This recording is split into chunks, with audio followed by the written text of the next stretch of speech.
Welcome to The Explainer. Today, we are diving deep into Macbeth, Shakespeare's incredible tragedy about power, guilt, and, well, a little bit of witchcraft. We're going to explore the anatomy of a downfall, tracking exactly how a celebrated hero gets twisted into a paranoid tyrant, and what that tells us about the dark side of human ambition. Right out of the gate, the play hits us with this crazy, upside-down line from the Three Witches.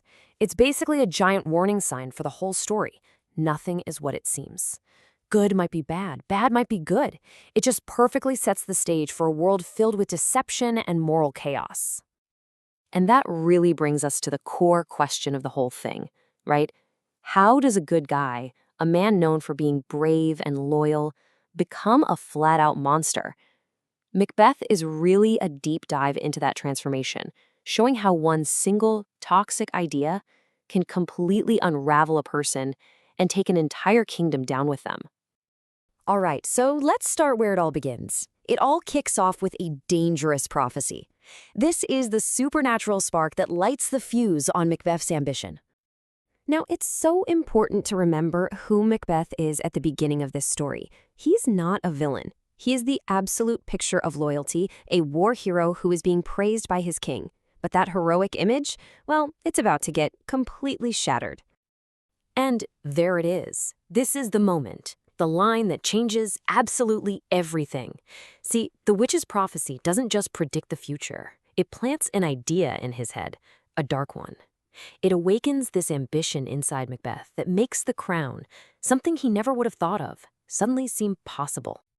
You know what's fascinating? Macbeth knows exactly what's happening to him. He calls it his vaulting ambition, and he even compares it to a rider who tries to leap onto a horse but jumps too high and falls. He knows it's reckless, he knows it's destructive, and yet he just can't shake the temptation. And he's not struggling with this alone. While Macbeth is hesitating, feeling all guilty about it, his wife, Lady Macbeth, well, she is all in. She sees his hesitation as weakness, and she becomes the driving force, basically questioning his manhood to push him into action. So, the ambition is there. It's buzzing. The next step? The crime itself. But to murder a king and get away with it, you need a whole lot more than ambition. You need to be a master of deception. This line is basically Lady Macbeth's guide to being a traitor. It perfectly captures that whole appearance versus reality theme. She's telling him to put on a friendly, welcoming face to hide the killer hiding underneath. That's their entire game plan in a nutshell. Seem loyal, be deadly. And you have to understand, this crime is so much more than just a political move. Killing your king was seen as a crime against God himself. But Macbeth is also killing his own relative, who happens to be a guest in his house. He's breaking every sacred rule of trust and loyalty. It really is the ultimate betrayal. So, the deed is done. Macbeth has the crown. But that's when the real trouble begins. The crime unleashes all these consequences, starting with a guilt so powerful it's like a form of psychological torture. In Man, the guilt hits him like a freight train, instantly. He thinks he hears a voice saying he's murdered sleep. And sleep here means everything. Innocence, peace, just the natural rhythm of life. By killing the king, he's basically destroyed his own ability to ever rest peacefully again. Now here's the crucial turn. This guilt doesn't make him repent. Nope. It festers and turns into paranoia. He's so terrified of losing the crown he stole that he starts seeing threats everywhere, which leads him to kill his best friend, Banquo, and just drags him deeper and deeper into this cycle of violence. And he gives us this incredible image. He says his mind is full of scorpions. Just think about that. It's this constant stinging, poisonous feeling of fear and suspicion. It's pure torture, and it's all self-inflicted. And the crazy thing is, it's not just in his head. The whole world starts to feel wrong, unnatural. The sky goes dark during the day. A tiny owl kills a powerful falcon. It's like nature itself is revolting against what he's done.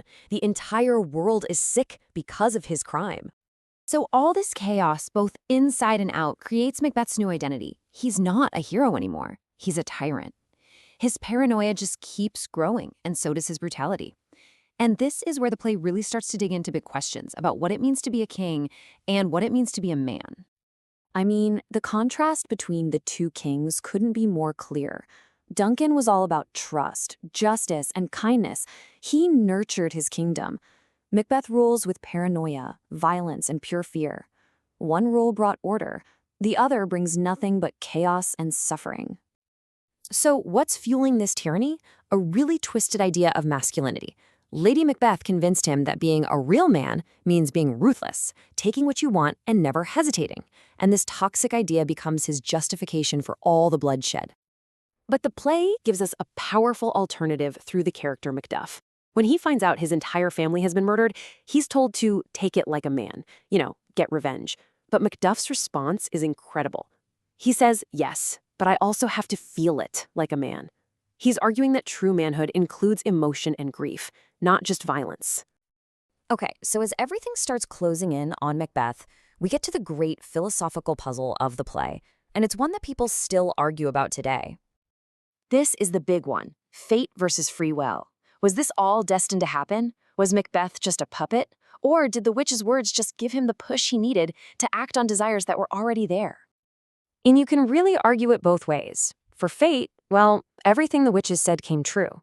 But for free will, Macbeth actively chose to kill the king.